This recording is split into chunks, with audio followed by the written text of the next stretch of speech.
ಸಿದ್ದರಾಮಯ್ಯ ಅವರಿಗೆ ಇವತ್ತು big day. ಮೈಸೂರಿನ ಮೂಡಾದಲ್ಲಿ ಅಕ್ರಮ ಸೈಟ್ ಹಂಚಿಕೆ ವಿಚಾರಕ್ಕೆ ಸಂಬಂಧಪಟ್ಟಂತೆ ಪ್ರಕರಣವನ್ನ ಸಿಬಿಐಗೆ ವಹಿಸೋದಿಕ್ಕೆ ಕೋರಿರುವ ಅರ್ಜಿ ವಿಚಾರಣೆ.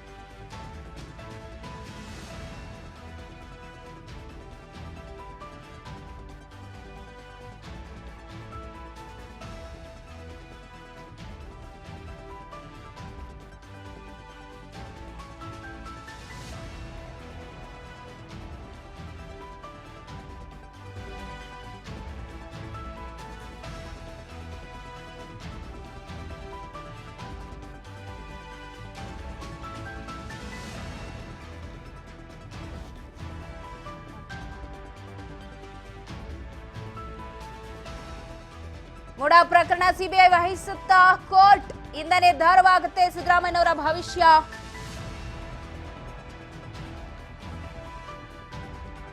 ಏನಾಗಲಿದೆ ಕೋರ್ಟ್ನಲ್ಲಿ ಕೆಲವೇ ಕ್ಷಣಗಳಲ್ಲೇ ಮೂಡಾ ಸೈಟ್ ವಿಚಾರ. ಅಕ್ರಮವಾಗಿ ಮೂಡಾ ಸೈಟ್ ಅನ್ನ 14 ಸೈಟ್ ಅನ್ನ ಪಡೆದಿದ್ರು ಅಂತ ಈಗಾಗಲೇ ಸೈಟ್ ವಾಪಸ್ ಕೊಟ್ಟಿದ್ದಾರೆ. ಬಟ್ ತನಿಖೆ ಆಗಬೇಕು.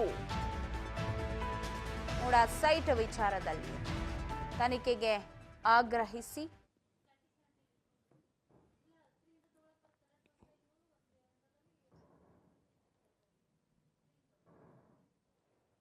ಕೋರ್ಟಿನಲ್ಲಿ ಇಂದು ನಡೆಯುತ್ತೆ ವಿಚಾರಣೆ.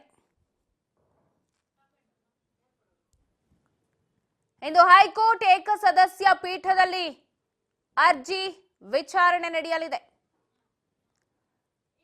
ಏಕಸದಸ್ಯ ಪೀಠ ನಡೆಸುತ್ತೆ ವಿಚಾರಣೆ. ಈಗಾಗಲೇ ಬಹಳಷ್ಟು ಬಾರಿ ವಿಚಾರಣೆಯನ್ನು ಕೈಗೆತ್ತಿಕೊಳ್ಳಲಾಗಿತ್ತು. ಆದರೆ ಸಿಬಿಐಗೆ ಕೊಡ್ತಾರಾ ಏನು ಅನ್ನೋದು ಇರಲಿಲ್ಲ. ಬಟ್ ಈಗ ಕೆಲವೇ ಕ್ಷಣಗಳಲ್ಲಿ ಸಿದ್ದರಾಮಯ್ಯನವರ ಭವಿಷ್ಯ ಹೊರ ಬೀಳತ್ತೆ. ಸಿದ್ದರಾಮಯ್ಯಗೆ ಇವತ್ತು ಬಿಗ್ ಡೇ. ಮೂಡಾದಲ್ಲಿ ಅಕ್ರಮ ಸೈಟ್ ಹಂಚಿಕೆ ವಿಚಾರಕ್ಕೆ ಸಂಬಂಧಪಟ್ಟಂತೆ ಅದರಲ್ಲಿ ತಮ್ಮ ಅಧಿಕಾರವನ್ನ ಬಳಸ್ಕೊಂಡಿದ್ದಾರೆ, ಅಧಿಕಾರಿಗಳ ಮೇಲೆ ಒತ್ತಡವನ್ನ ಹೇರಿದ್ದಾರೆ. ಸೊ ಹಾಗಾಗಿ ಸಿಬಿಐಗೆ ಕೊಡಿ, ರಾಜ್ಯದಲ್ಲೇ ಕೊಟ್ರೆ ತನಿಖಾ ತಂಡಕ್ಕೆ ಸರ್ಕಾರದ ಕೈ ಕೆಳಗಿರತ್ತೆ SIT. ಸೊ ಅದರಿಂದ ಏನೂ ಆಗಲ್ಲ. ಸೊ ಹಾಗಾಗಿ ನೀವು ತನಿಖೆಗೆ ಕೊಡಬೇಕಾಗಿರೋದು ಸಿಬಿಐಗೆ ವಹಿಸಿ ಅಂತ ಹೇಳಿ ತಿಳಿಸಿದ್ರು. ಸೊ ಅದರ ವಿಚಾರಣೆ ನಡೆಯುತ್ತೆ ಇಂದು ಕೆಲವೇ ಕ್ಷಣಗಳಲ್ಲಿ.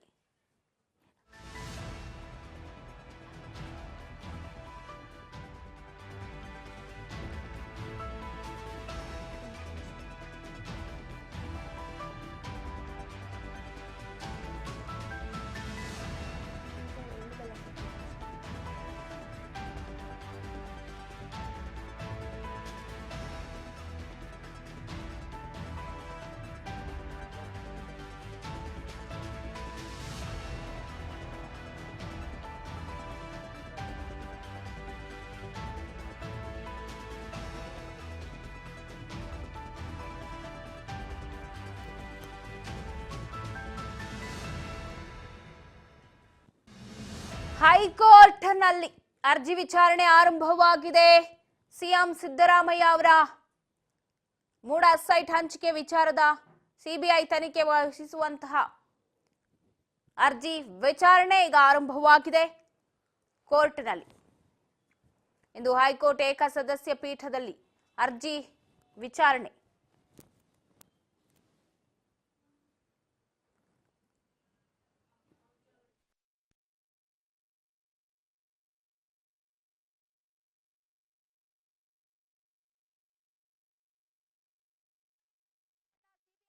ವಹಿಸತ್ತಾ ಕೋರ್ಟ್ ಏನಾಗುತ್ತೆ ಏಕಸದಸ್ಯ ಪೀಠದಲ್ಲಿ ಕೆಲವೇ ಕ್ಷಣಗಳಲ್ಲಿ ಸಿಎಂ ಸಿದ್ದರಾಮಯ್ಯ ಭವಿಷ್ಯ ಹೊರಬೀಳತ್ತೆ, ಹಿಂದೆ ಡಿಸೈಡ್ ಆಗುತ್ತೆ ಅಂತ ಹಿಂದೆ ನನ್ನ ಜೊತೆಗೆ ಸ್ನೇಹಮಯಿ ಕೃಷ್ಣ ಅವರು ಕೂಡ ಮಾತನಾಡಿದ್ರು ರಾಜ್ ನ್ಯೂಸ್ ನಲ್ಲಿ.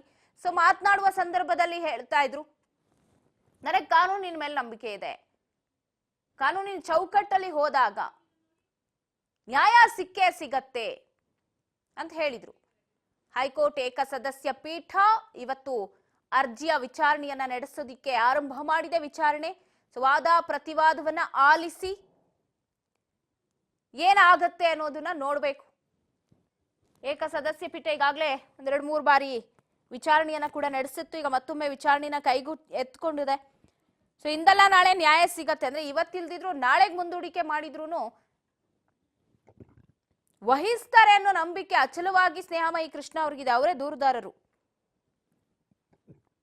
ಸೊ ಇತ್ತ ಕೆಲವೇ ಕ್ಷಣಗಳಲ್ಲೇ ಅರ್ಜಿ ವಿಚಾರಣೆ ಈಗಾಗಲೇ ಆರಂಭವಾಗಿದೆ. ಕೆಲವೇ ಕ್ಷಣಗಳಲ್ಲಿ ಏನಾಗುತ್ತೆ ಅನ್ನೋ ಭವಿಷ್ಯ ಹೊರ ಬೀಳತ್ತೆ ಅಂತ ಸಿಎಂ ಸಿದ್ದರಾಮಯ್ಯನವ್ರಿಗೆ ಮೂಡ ಪ್ರಕರಣದಲ್ಲಿ ಸೇಫ್ ಆಗ್ತಾರಾ ಅಥವಾ ಸಿಬಿಐಗೆ ವಹಿಸಿ ಅಂತ ಏನು ಹೇಳಿದ್ರು, ಸಿಬಿಐಗೆ ಕೊಟ್ಟು ಸಿದ್ದರಾಮಯ್ಯನವ್ರಿಗೆ ಶಾಕ್ ಕೊಡುತ್ತಾ ಸರ್ಕಾರ ಅಂತ ಕೆಲವು ಕ್ಷಣಗಳಲ್ಲೇ ಅರ್ಜಿಯ ವಿಚಾರಣೆ ನಡೆಸತ್ತೆ ಕೋರ್ಟ್. ಏಕಸದಸ್ಯ ಪೀಠದಲ್ಲಿ ನಡೆಯಲಿದೆ ವಿಚಾರಣೆ ಕೆಲವೇ ಕ್ಷಣಗಳಲ್ಲಿ.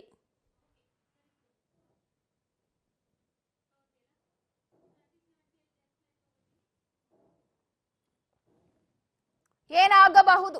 ಮಣಿಂದರ್ ಸಿಂಗ್ ವಕೀಲರು ವಾದ ಮಂಡಿಸ್ತಾ ಇದ್ದಾರೆ ಮೈಸೂರು ಮೂಡ ಪ್ರಕರಣದಲ್ಲಿ. ಹೈಕೋರ್ಟ್ನಲ್ಲಿ ಅರ್ಜಿಯ ವಿಚಾರಣೆ ಕೂಡ ಈಗಾಗಲೇ ಆರಂಭವಾಗಿದೆ. ಈ ಬಗ್ಗೆ ಮತ್ತಷ್ಟು ಅಪ್ಡೇಟ್ಸ್ ಪಡೆದುಕೊಳ್ತಾ ಹೋಗೋಣ. ಏನಾಗಬಹುದು ಇವತ್ತು ಕೋರ್ಟ್ನಲ್ಲಿ, ಏನು ಎತ್ತ ವಿಚಾರ ಅಂತ ಹೇಳಿ. ಬಸವರಾಜ್ ಇದ್ದಾರೆ ನ್ಯೂಸ್ ಡೆಸ್ಕ್ ನಿಂದ ಲೈವ್ ನಲ್ಲಿ. ಬಸವರಾಜ್, ಮೈಸೂರಿನ ಮೂಡ ಪ್ರಕರಣ ಸಿಎಂ ಸಿದ್ದರಾಮಯ್ಯನವರಿಗೆ ದೊಡ್ಡ ತಲೆನೋವಾದ ಪ್ರಕರಣ ಅಂತಾನೆ ಹೇಳ್ಬಹುದು. ಇದರಲ್ಲಿ ಸಿಲುಕು ಹಾಕೊಂಡಿದ್ದು ಕೇವಲ ಸಿದ್ದರಾಮಯ್ಯನವರಲ್ಲ, ಪತ್ನಿ ಪಾರ್ವತಿ ಅವರಾಗಿರ್ಬೋದು, ಅವರ ಭಾವಮೈದ ಆಗಿರಬಹುದು. ಪ್ರತಿಯೊಬ್ಬರನ್ನು ಕೂಡ A1, A2, A3, A4 ಅಂತ ಹೇಳಿ ಆರೋಪಿಗಳಾಗಿ FIR ಕೂಡ ದಾಖಲು ಮಾಡಲಾಗಿತ್ತು. ಸೊ ಎಲ್ಲ ತಣ್ಣಗಾಗ್ತಾ ಇದೆ ಮೂಡ ಪ್ರಕರಣ, ಏನೋ ಮುಚ್ಚ ಹೋಗ್ಬಿಡತ್ತಾ ಅನ್ನುವಂತಹ ಬೆನ್ನಲ್ಲೇ ಈಗ ಹೈಕೋರ್ಟ್ ಏಕಸದಸ್ಯ ಪೀಠ ಸಿಬಿಐ ವಿಚಾರಣೆಯನ್ನ ಕೈಗೆತ್ತಿಕೊಂಡಿದೆ. ಏನು ಆಗ್ತಾ ಇದೆ ಸದ್ಯದ ಅಪ್ಡೇಟ್ಸ್? ಪವಿತ್ರ ಸಿಎಂ ಸಿದ್ದರಾಮಯ್ಯನವರ ವಿರುದ್ಧವಾಗಿ ಕೇಳಿಬಂದಿರತಕ್ಕಂಥ ಮೂಡ ಹಗರಣದ ವಿಚಾರಣೆಯನ್ನು ಕೂಡ ಈಗಾಗಲೇ ಒಂದು ಕಡೆ ಅದರ ತನಿಖೆಯನ್ನ ಲೋಕಾಯುಕ್ತದವರು ವಹಿಸಿಕೊಂಡಿರ್ತಕ್ಕಂಥದ್ದು, ತನಿಖೆ ಕೂಡ ಒಂದು ಕಡೆ ಸಾಗ್ತಾ ಇದೆ. ಇನ್ನೊಂದು ಕಡೆ ಈ ಒಂದು ಲೋಕಾಯುಕ್ತಕ್ಕೆ ಕೊಟ್ಟಿರ್ತಕ್ಕಂಥದ್ದು ಸರಿಯಲ್ಲ, ಇದು CBIಗೆ ಈ ಪ್ರಕರಣವನ್ನ ವಹಿಸಬೇಕು ತನಿಖೆಗೆ ಅನ್ನುವಂಥದ್ದು ಸಾಮಾಜಿಕ ಕಾರ್ಯಕರ್ತರಾಗಿರ್ತಕ್ಕಂಥ ಸ್ನೇಹಮಯಿ ಕೃಷ್ಣ ಅವರು ಒಂದು ಮೇಲ್ಮನವಿಯನ್ನು ಕೂಡ ಸಲ್ಲಿಸಿರ್ತಕ್ಕಂಥದ್ದು. ಈ ಒಂದು ವಿಚಾರಣೆಯನ್ನು ಕೂಡ ಹಲವು ಬಾರಿ ಮುಂದೂಡಿಕೆ ಆಗಿರ್ತಕ್ಕಂಥದ್ದು. ಆದರೆ ಇವತ್ತು ಈಗ ವಿಚಾರಣೆ ಕೂಡ ಹೈಕೋರ್ಟ್ನಲ್ಲಿ ಆರಂಭವಾಗಿರ್ತಕ್ಕಂಥದ್ದು. ವಾದ ವಿವಾದ ಕೂಡ ನಡೀತಾ ಇದೆ. ಸ್ನೇಹಮಯಿ ಕೃಷ್ಣ ಪರವಾಗಿ ವಕೀಲರಾಗಿರ್ತಕ್ಕಂಥ ಮಣಿಂದರ್ ಸಿಂಗ್ ಅವರು ತಮ್ಮ ವಾದವನ್ನ ಮಂಡನೆ ಮಾಡ್ತಾ ಇದ್ದಾರೆ. ಈ ಒಂದು ವಾದವನ್ನ ಮಂಡನೆ ಮಾಡುವಂತ ಸಂದರ್ಭದಲ್ಲಿ ನ್ಯಾಯಾಲಯದು ಕೂಡ ನ್ಯಾಯಾಧೀಶರು ಹೇಳಿರ್ತಕ್ಕಂಥದ್ದು, ಇಬ್ಬರೂ ಕೂಡ ವಾದ ಮಾಡುವಂತ ಸಂದರ್ಭದಲ್ಲಿ ಇದು CBIಗೆ ಈ ಪ್ರಕರಣ ವಹಿಸ್ಬೇಕಾ ಬೇಡವಾ ಅನ್ನುವಂಥದ್ದಕ್ಕೆ ಮಾತ್ರ ಸೀಮಿತಗೊಳಿಸಿ ಬೇರೆದು ಬೇಡ, ವಿಚಾರ ಇಲ್ಲಿ ಪ್ರಸ್ತಾಪ ಮಾಡೋದು ಬೇಡ. ಯಾಕಂತಂದ್ರೆ ಈ ತನಿಖೆ ಇದು ಪೂರ್ಣಗೊಳ್ಳಬೇಕು, ವಿಚಾರಣೆ ಪೂರ್ಣಗೊಳ್ಳಬೇಕು ಅನ್ನುವಂಥದ್ದು ನ್ಯಾಯಾಧೀಶರು ಹೇಳಿರ್ತಕ್ಕಂಥದ್ದು. ಈ ಒಂದು ಹಿನ್ನೆಲೆಯಲ್ಲಿ ಇದನ್ನ CBI ಕೊಡಬೇಕಾ ಬೇಡವಾ, ಏನ್ ಕಾರಣ, ಕೊಡಬೇಕಾದ್ರೆ ಏನ್ ಕಾರಣ, ಬೇಡ ಅಂತಕ್ಕಾದ್ರೆ ಏನ್ ಕಾರಣ ಅನ್ನುವಂಥದ್ದನ್ನ ಒಂದು ನ್ಯಾಯಾಲಯ ಒಂದು ವಿಸ್ತೃತವಾಗಿರ್ತಕ್ಕಂಥ ವಾದವನ್ನ ಒಂದು ಆಲಿಸ್ತಾ ಇದೆ. ಈಗಾಗಲೇ ಸ್ನೇಹಮಯಿ ಕೃಷ್ಣ ಅವರ ಪರವಾಗಿ ವಾದ ಮಂಡನೆ ಮಾಡ್ತಕ್ಕಂಥ ಮಣಿಂದರ್ ಸಿಂಗ್ ಅವರ ವಾದ ಏನಂತಂದ್ರೆ, ಲೋಕಾಯುಕ್ತದಲ್ಲಿ 3 ಸದಸ್ಯರ ನೇತೃತ್ವದಲ್ಲಿ ಇದನ್ನ ತನಿಖೆಯನ್ನ ವಹಿಸಿಕೊಂಡಿದ್ದಾರೆ. ಇಲ್ಲಿ ಲೋಕಾಯುಕ್ತದ ಪೊಲೀಸರು ರಾಜ್ಯ ಸರ್ಕಾರದಿಂದಲೇ ನಿಯೋಜನೆ ಆಗಿರ್ತಕ್ಕಂಥ ಪೊಲೀಸರು. ಹಾಗಾಗಿ ರಾಜ್ಯ ಸರ್ಕಾರದ ಶಿಫಾರಸಿನಂತೆ ಇಲ್ಲಿ ಬಂದಿರತಕ್ಕಂಥ ಅಧಿಕಾರಿಗಳು ಯಾವ ರೀತಿಯಾಗಿ ನಿಷ್ಪಕ್ಷಪಾತವಾಗಿ ಅವರು ತನಿಖೆಯನ್ನ ಕೈಗೊಳ್ತಾರೆ, ಸಿಎಂ ಸಿದ್ದರಾಮಯ್ಯನವರ ವಿರುದ್ಧವಾಗಿ ಬೇಕಾಗಿರ್ತಕ್ಕಂಥ ಎವಿಡೆನ್ಸ್ಗಳಾಗಿರ್ಬೋದು ಅಥವಾ ವಿಚಾರಣೆ ಆಗಿರ್ಬೋದು, ಇವುಗಳನ್ನ ಮಾಡುವಂತ ಸಂದರ್ಭದಲ್ಲಿ ಅವರೇ ಶಿಫಾರಸು ಮಾಡಿರ್ತಕ್ಕಂಥ ಪೊಲೀಸರು ಇಲ್ಲಿ ನಿಷ್ಪಕ್ಷಪಾತವಾಗಿ ಅವರು ತನಿಖೆಯನ್ನ ಯಾವ ರೀತಿಯಾಗಿ ಮಾಡ್ತಾರೆ ಅನ್ನುವಂಥದ್ದು ಒಂದು ಪ್ರಶ್ನೆ. ಹಾಗಾಗಿ ಇದನ್ನ CBIಗೆ ವಹಿಸಿದ್ರೆ ಮಾತ್ರ ಇದು ತನಿಖೆ ಪೂರ್ಣಗೊಳ್ಳುತ್ತೆ ಅನ್ನುವಂಥದ್ದನ್ನು ಕೂಡ ಮಣಿಂದರ್ ಸಿಂಗ್ ಅವರ ಪ್ರಬಲವಾಗಿರ್ತಕ್ಕಂಥ ವಾದ. ಇನ್ನೊಂದು ಕಡೆ ನ್ಯಾಯಾಲಯವು ಕೂಡ ಈಗ ಲೋಕಾಯುಕ್ತದವರಿಗೆ ಒಂದು ಪ್ರಶ್ನೆ ಮಾಡಿರ್ತಕ್ಕಂಥದ್ದು, ಈ ತನಿಖೆಯನ್ನ ಈವರೆಗೂ ಕೂಡ ಆಗಿರ್ತಕ್ಕಂಥ ತನಿಖೆಯನ್ನ ವರದಿಯನ್ನ ಯಾಕೆ ಸಲ್ಲಿಸಿಲ್ಲ ಅನ್ನುವಂಥದ್ದು ಪ್ರಶ್ನೆ ಕೂಡ ಮಾಡ್ತಾ ಇದೆ. ಇನ್ನೊಂದು ಕಡೆ ನಾಳೆ ಒಳಗಾಗಿ ಈವರೆಗೂ ಕೂಡ ಏನು ತನಿಖೆಯನ್ನ ನೀವು ಕೈಗೊಂಡಿದ್ದೀರಿ, ಆ ತನಿಖೆಯ ಸಂಪೂರ್ಣವಾಗಿರ್ತಕ್ಕಂಥ ವರದಿ ನೀವು ನಾಳೆ ಸಲ್ಲಿಸಬೇಕು ಅನ್ನುವಂಥದ್ದನ್ನು ಕೂಡ ಲೋಕಾಯುಕ್ತದ ವಕೀಲರಿಗೆ ಒಂದು ಸೂಚನೆಯನ್ನ ನ್ಯಾಯಾಲಯ ಕೊಟ್ಟಿರ್ತಕ್ಕಂಥದ್ದು. ಹಾಗಾಗಿ ಎರಡೂ ಪರ ಅಂದ್ರೆ ಒಂದ್ ಕಡೆ ವಾದ ವಿವಾದಗಳನ್ನ ಆಲಿಸ್ತಾ ಇದ್ದಾರೆ. ಇವರು CBIಗೆ ಯಾಕೆ ಕೊಡಬೇಕು ಅನ್ನುವಂಥದ್ದನ್ನು ಕೂಡ ಒಂದ್ ಕಡೆ ಈ ಒಂದು CM ಪರವಾಗಿರ್ತಕ್ಕಂಥ ವಕೀಲರು ಕೂಡ ಇದನ್ನ ವಾದ ಕೂಡ ಮಾಡಲಿದ್ದಾರೆ. ಈಗ ಸ್ನೇಹಮಯಿ ಕೃಷ್ಣ ಅವರ ಪರವಾಗಿರ್ತಕ್ಕಂಥ ಮನಿಂದರ್ ಸಿಂಗ್ ಅವರು ವಾದವನ್ನ ಮಂಡನೆ ಮಾಡ್ತಾ ಇದ್ದಾರೆ. ಪವಿತ್ರ. ಎಸ್ ಬಸವರಾಜ್ ಹೇಳ್ತಾ ಇದ್ರಿ ಈ ವಿಚಾರವನ್ನ ಎಲ್ಲೋ ಸರ್ಕಾರದ ಅಧೀನದಲ್ಲಿರುವ ತನಿಖಾ ತಂಡ ಕೊಟ್ರೆ ಅದು ಕೂಲಂಕುಷವಾಗಿ ತನಿಖೆ ಆಗಲ್ಲ ಅನ್ನೋ ವಿಚಾರ. ಸೊ ಇಲ್ಲಿ ಈ ಹಿಂದೆಯಿಂದನೂ ಕೂಡ ನಾವು ನೋಡ್ತಾ ಇದೀವಿ ವಾದ ಪ್ರತಿವಾದವನ್ನ ಆಲಿಸ್ಕೊಂಡು ಬರ್ತಾ ಇರುವಂತಹ ಕೋರ್ಟ್ ಹಿಂದೆ ತೀರ್ಪನ್ನ ಕೊಡುತ್ತೆ ಅಥವಾ ನಾಳೆ ತೀರ್ಪನ್ನ ಕೊಡುತ್ತೆ ಅಂತ ಹೇಳಿ. ಸೊ ಇವತ್ತು ಈಗಾಗಲೇ ಆರಂಭವಾಗಿದೆ, ವಿಚಾರಣೆ ಕೂಡ ಆರಂಭವಾಗಿದ್ದು ಮಣಿಂದರ್ ಸಿಂಗ್ ಅವರು ನೀವು ಹೇಳ್ದಂಗೆ ವಾದ ಮಂಡನೆ ಮಾಡ್ತಿದ್ದಾರೆ. ಸೊ ಇವತ್ತಾದ್ರೂ ಹೈಕೋರ್ಟ್ ಏಕಸದಸ್ಯ ಪೀಠ ಅಸ್ತು ಅನ್ನತ್ತಾ? ಇನ್ ಕೇಸ್ ಅಸ್ತು ಅನ್ನೋದಾದ್ರೆ ಈಗೇನು ದೆಹಲಿಯಲ್ಲಿದ್ದಾರೆ ಸಿದ್ದರಾಮಯ್ಯನವರು, ಅವ್ರೇನಾದ್ರು ಸಡನ್ ಆಗಿ ರಾಜ್ಯಕ್ಕೆ ಬರುವ ಸಾಧ್ಯತೆಗಳು ಆ ಥರದ್ದೇನಾದ್ರೂ ಇದೆಯಾ ಅಂತ? ಪವಿತ್ರ, ಈಗಾಗಲೇ ನ್ಯಾಯಾಲಯವು ಕೂಡ ಏನು ಹೈಕೋರ್ಟ್ನ ಏಕಸದಸ್ಯ ಪೀಠದಲ್ಲಿ ಇದು ವಿಚಾರಣೆ ಕೂಡ ಆರಂಭವಾಗಿರ್ತಕ್ಕಂಥದ್ದು, ವಾದ ಪ್ರತಿವಾದ ಕೂಡ ನಡೀತಾ ಇದೆ. ಒಂದ್ ಕಡೆ ಸ್ನೇಹಮಯಿ ಕೃಷ್ಣ ಅವರ ಪರವಾಗಿ ವಕೀಲರಾಗಿರ್ತಕ್ಕಂಥ ಮನಿಂದರ್ ಸಿಂಗ್ ಅವರು ಅವರದೇ ಆಗಿರ್ತಕ್ಕಂಥ ವಾದವನ್ನ ಮಂಡನೆ ಮಾಡ್ತಾ ಇದ್ದಾರೆ. ಇಲ್ಲಿ ಪ್ರಮುಖವಾಗಿ ನ್ಯಾಯಾಲಯವು ಕೂಡ ಈ ಒಂದು ವಿಚಾರಣೆ ಅಂತಿಮಗೊಳಿಸಬೇಕು ಅನ್ನುವಂಥದ್ದೇ ನ್ಯಾಯಾಲಯದ ಒಂದು ಮಾತು ಕೂಡ ಇರ್ತಕ್ಕಂಥದ್ದು. ಯಾಕಂತಂದ್ರೆ ಈಗ ನ್ಯಾಯಾಧೀಶರು ಕೂಡ ಇಬ್ಬರು ವಕೀಲರಿಗೂ ಕೂಡ ಮೊದಲೇ ಒಂದು ಸೂಚನೆ ಕೊಟ್ಟಿರ್ತಕ್ಕಂಥದ್ದು, ನಿಮ್ಮ ವಾದ ಪ್ರತಿವಾದ ಏನೇ ಇದ್ರೂ ಸಹಿತ ಅದು ಏನು ವಿಚಾರ ಇದೆ ಅದನ್ನ CBI ಕೊಡಬೇಕೋ ಬೇಡವೋ ಅನ್ನುವಂಥದ್ದಕ್ಕೆ ಮಾತ್ರ ಸೀಮಿತಗೊಳಿಸಬೇಕು. ಇನ್ನು ಉಳಿದಂತೆ ಬೇರೆ ಬೇರೆ ಈ ಪ್ರಕರಣವನ್ನ ಬೇರೆ ಬೇರೆ ತೆಗೆದುಕೊಂಡು ಬೇರೆ ಬೇರೆ ಉದಾಹರಣೆ ಕೊಟ್ಟು ಇದನ್ನ ಮುಂದೂಡುವಂತ ಸಾಧ್ಯತೆ ಬೇಡ. ಆದ್ರೆ ಈ ಪ್ರಕರಣ ಏನಿದೆ CBI ವಹಿಸ್ಬೇಕಾ ಬೇಡವಾ ಅನ್ನುವಂಥದ್ದು, ವಹಿಸ್ಬೇಕಾದ್ರೆ ಯಾಕೆ ವಹಿಸ್ಬೇಕು, ಬೇಡ ಅಂದ್ರೆ ಯಾಕೆ ಬೇಡ ಅನ್ನುವಂಥದ್ದಕ್ಕೆ ಮಾತ್ರ ನೀವು ವಾದವನ್ನ ಸೀಮಿತಗೊಳಿಸಿ ಅನ್ನುವಂಥದ್ದು ಹೇಳಿದೆ.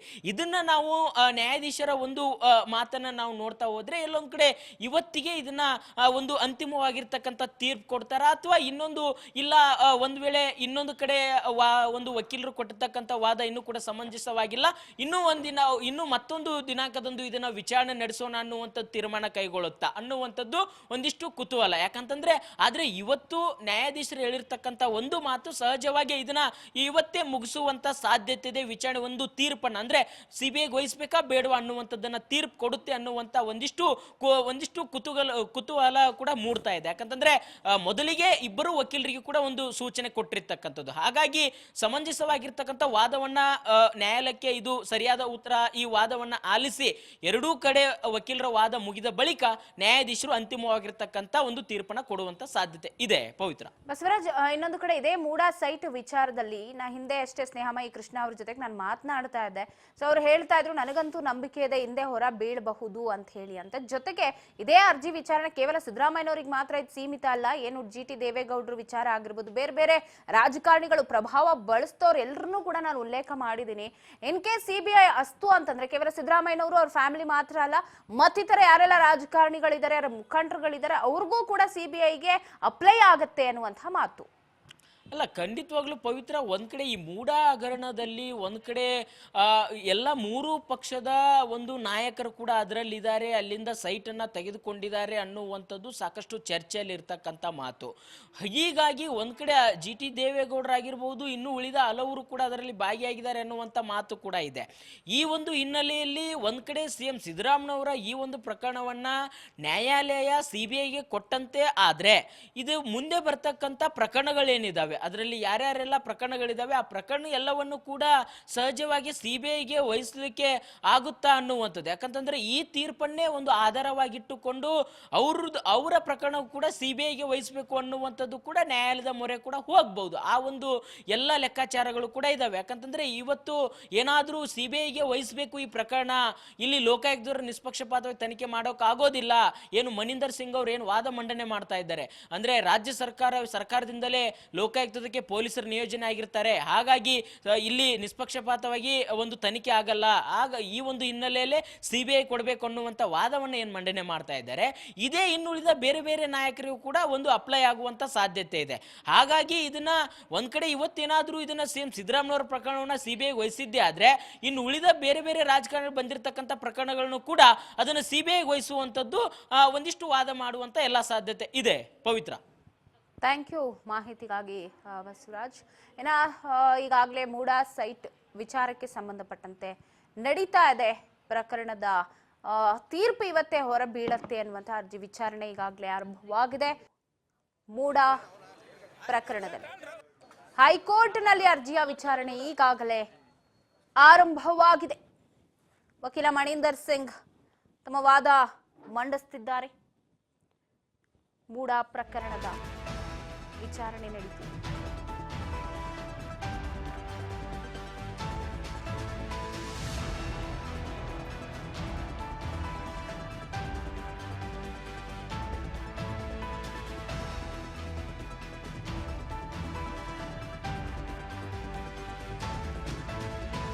ವಾದ ಪ್ರತಿವಾದವನ್ನ ಆಲಿಸಿ ಕೋರ್ಟ್ ಇದೀಗ ವಿಚಾರಣೆಯನ್ನ ಮುಂದೂಡಿದೆ. ಜನವರಿ 27ಕ್ಕೆ ವಿಚಾರಣೆಯನ್ನ ಮುಂದೂಡಿದೆ ಕೋರ್ಟ್. ಏಕಸದಸ್ಯ ಪೀಠ ಇವತ್ತೇನು ವಿಚಾರಣೆಯನ್ನ ಕೈಗೆತ್ತಿಕೊಂಡಿತ್ತು. ವಿಚಾರಣೆ ನಡೆಸಿದಂತಹ ಕೋರ್ಟ್ 27ಕ್ಕೆ ಜನವರಿ 27ರಂದು ವಿಚಾರಣೆಯನ್ನ ಮುಂದೂಡಿದೆ. ಸದ್ಯಕ್ಕೆ ರಿಲೀಫ್ ಸಿದ್ದರಾಮಯ್ಯನವರಿಗೆ. ಸ್ನೇಹಮಯ ಕೃಷ್ಣ ಅವರು ಕೂಡ ಹೇಳಿದ್ರು, ಇವತ್ತಲ್ದಿದ್ರು ಮುಂದೊಂದು ದಿನನಾದ್ರೂ ತೀರ್ಪು ಕೊಟ್ಟೇ ಕೊಡ್ತಾರೆ ಅಂತ. ವಿಚಾರಣೆ ಇದೀಗ 27ಕ್ಕೆ ಮುಂದೂಡಿಕೆ ಆಗಿದೆ.